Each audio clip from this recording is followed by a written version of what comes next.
Guys, for today's video, ang pag-uusapan natin ay panibagong online lending app na naman. Online lending app na tinatawag na Cash Express. Okay. Bakit? Kasi, sabi niya, kapag wala kang pambayad, pwede ka daw na magpa-extend. Parang okay naman yun, no? Tipong wala kang pambayad, di pa sige pa-extend na lang. Okay ba yun? O masakit sa bulsa? Ayan, yan yung pag-uusapan natin ngayon. And syempre, titingnan natin kung sumusunod ba sila sa fair collection practice, and then kung in-advertise ba nila na tama yung kanilang annual percentage rate, so on and so forth. Yan, pag-usapan natin yan. And syempre, kung ano ang mga sinasabi ng mga tao tungkol kay Cash Express. Ayan. So samahan niyo ako, pag-usapan natin yan. Sit back and let's discuss coming right up.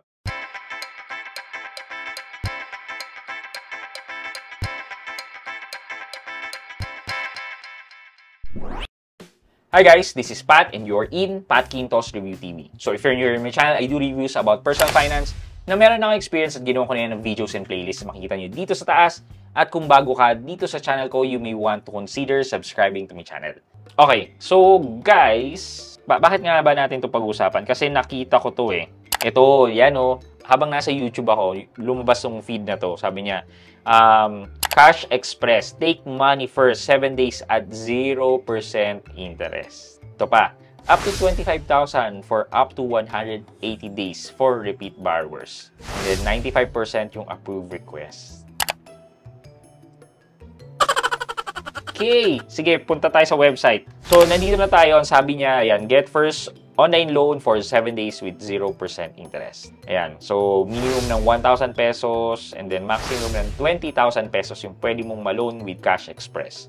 So, ano sinasabi ni Cash Express? Ang sinasabi ni Cash Express, easy. Madali lang daw. Advanced and secured. Na namang effect sa atin. Fast and convenient. It only takes 5 minutes. So, wala namang masyado. Siguro dahil lang dito sa 0% interest yung first loan. So, ito yung loan details na nakita ko ha. Yung first 7 days ay free of interest. So, makukuha mo yung loanable amount ng walang interest. Pero, if i-extend mo yung loan mo, pag hindi ka nakapagbayad within 7 days at i-extend mo, pwede naman i-extend. Magbabayad ka lang ng 1.99% interest per day.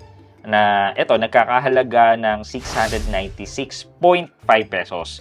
So, yung babayaran mo after 7 days ulit, yung 696.5 pesos, interest lang yan na binayaran mo para hindi mo pa mabayaran yung full amount. So, pwede mong gawin, kunyari 7 days mo lang din siya i-extend. So, ang babayaran mo dyan is yung 696.5 plus yung inutang na principal amount. Ito, in this case is 3,000 pesos. Pero just in case na hindi mo pa kayang magbayad ng 3,000 pesos, then another week, extend. Pero lumalabas na binabayaran mo yung 7 days na worth of 696 or kulang 700 pesos. Parang inipon mo na lang eh, na hindi mo na binayaran yung 3,000. Parang ilang extend mo yun? 7, 14, 21, 28. 4 to 5 na extend. Diba? Tapos babayaran mo din yung buong amount.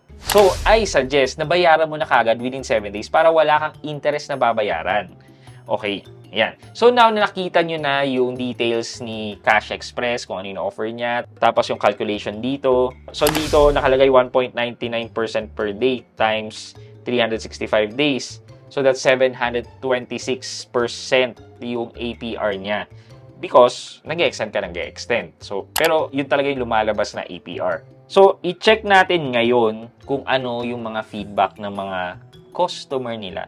Pero dahil hindi siya app or web loan to, ang gagawin natin is titingin tayo sa Reddit. And ito yung mga sinasabi nila sa Reddit. Sabi dito, 7K utang, now 20K plus na. Kesyo 36 days due. Email ako ng email na hospital ako, nag-send pa ako ng pics na nasa hospital ako, pero wala, deadma sila. Tubo pa din ang tubo. Anak ko, tinatawagan asawa, etc. In fairness naman sa mga nagpapautang, business kasi yan. So, kahit valid yung reason mo, yun kasi yung in-accept mong terms and condition ng loan. So, kung may interest talaga, may late penalty talaga, kailangan mo talaga siyang bayaran. Pero, ang laki nga, from 7,000 na utang lang niya, naging 20,000 in 36 days. So, tingnan natin to. Sabi niya, 7K yung utang niya, then naging 20K. So, 13,000 yung patong dun sa 7K. Tapos, divide natin to sa 7,000. Lumalabas na 185% sa loob ng 36 days. I-divide natin to by 36 days. Lalabas na 5.16% times 365 days. Ayan. Parang ito yung APR niya. Para dito sa utang, etong nag-comment na to. Lumalabas na 1,883% ang interest rate niya. So, sobrang laki. Yun siguro yung yung daily na nag-i-interest. And plus, penalty. Okay, meron pa dito. Grabe po yan. 1K na loan ko, but sa letter, 5,806 babayaran. Sa app, 5,045 nakalagay. Saan po pwede humingi ng tulong against Cash Express? Nakabayad na ako sa kanila ng 2,700. Apparently, nakalagay lahat ng penalties dapat and interest rate sa loan contract. So, kung nakikita mo yung details doon, well, wala kang magagawa kundi bayaran. Unless na lang, yun nga, yung pagtawag nila is hindi napapaloob sa fair collection practice. Later on, i-discuss natin kung ano ba ang ibig sabihin ng fair collection practice. So, hintayin nyo yan on another video. Ito, mga sira-ulo yan eh. Akala ko 3.5 din makuha o kahit 3K pero 2K lang pala. Siguro yung loan amount. So, 2K tapos 7 days. Kaya ibinalik ko kagad. Okay, so at least ito binalik niya. Okay, nagulat kami. 2K lang hiniram namin na late ng 5 days, naging 3K plus na agad. Yung tubo. Anong klaseng tubo naman yan? Okay, so 5 days, so that's 1,000 na additional. So that's 50% sa loob ng 5 days. That's 10% per day times 365 days. Ito nga, 3,650. So, iba't iba. So, now, nakita nyo na yan, 0%. Lalo na bayaran nyo siya within 7 days. Pag hindi nyo nabayaran, dun lumalaki yung mga fees na kailangan nyo isettle, yung mga late penalties or interest. So, okay naman siya yung 0% as long as 7 days. Pero in terms of yung additional na, sakit sa ulo, i-settle nyo na kagad yung inutang nyo. Okay, so kayo nang bahala kung gusto nyo mag-apply kay Cash Express. Pero sa tingin ko, masyadong mapansamantala yung yung weekly na ini-extend mo lang yung pagbabayad mo ng utang. Ang laki pa rin ang binabayaran. For our question of the day, ano sa tingin nyo yung catch neto? Itong mga kumpanya nag-o-offer ng 0% interest. Bakit sila nag-o-offer ng 0% interest? Ano sa tingin nyo yung motive nila or objective? Bakit sila nagbibigay ng ganito? Let me know sa comment section sa baba at may chance kayo manalo ng 1,000 pesos sa ating weekly GCash giveaway. And syempre, huwag niyong kalimutan maglagay ng hashtag road to 100k subs para sa chance nyo namang manalo ng cellphone sa ating monthly cellphone giveaway until we reach the 100k subscriber milestone.